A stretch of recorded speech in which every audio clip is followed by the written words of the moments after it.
When we think of reading with preschoolers, we usually picture storybooks. But what if nonfiction picture books, like simple science books, could also build language skills, especially for children with language delays? A study tested a small group reading intervention for 6 preschool children with language impairment.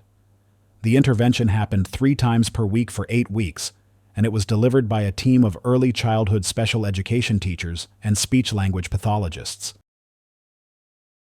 The books were expository, which is just a fancy word for nonfiction or informational books. The big focus was text structure, meaning how information is organized. In this case, they focused on sequence text structure, or step-by-step order. First, next, then, finally.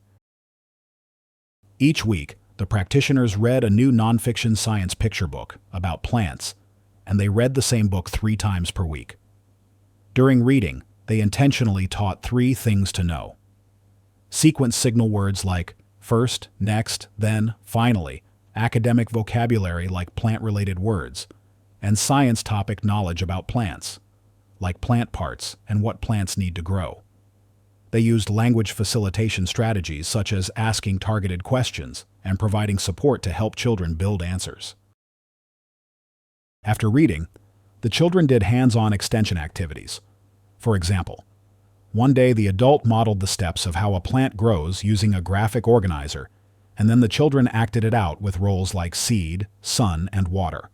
Another day they used picture cards to build the sequence, and the adult covered or removed a step and asked children to describe what was missing. So the kids weren't just listening, they were practicing the language in a concrete way.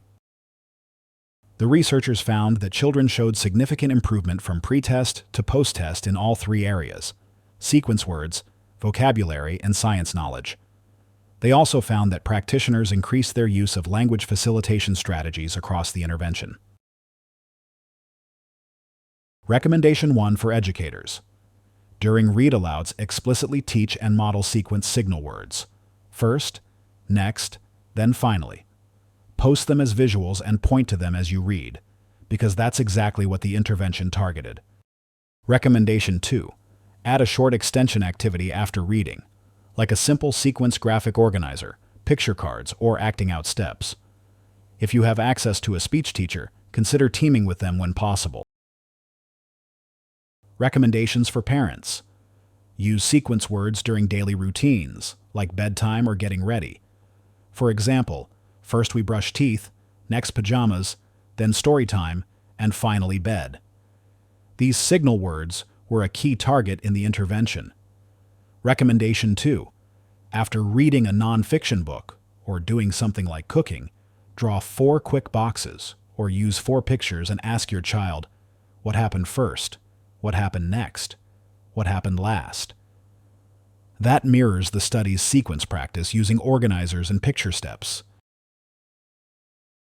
Thanks for joining me, and remember to always keep learning.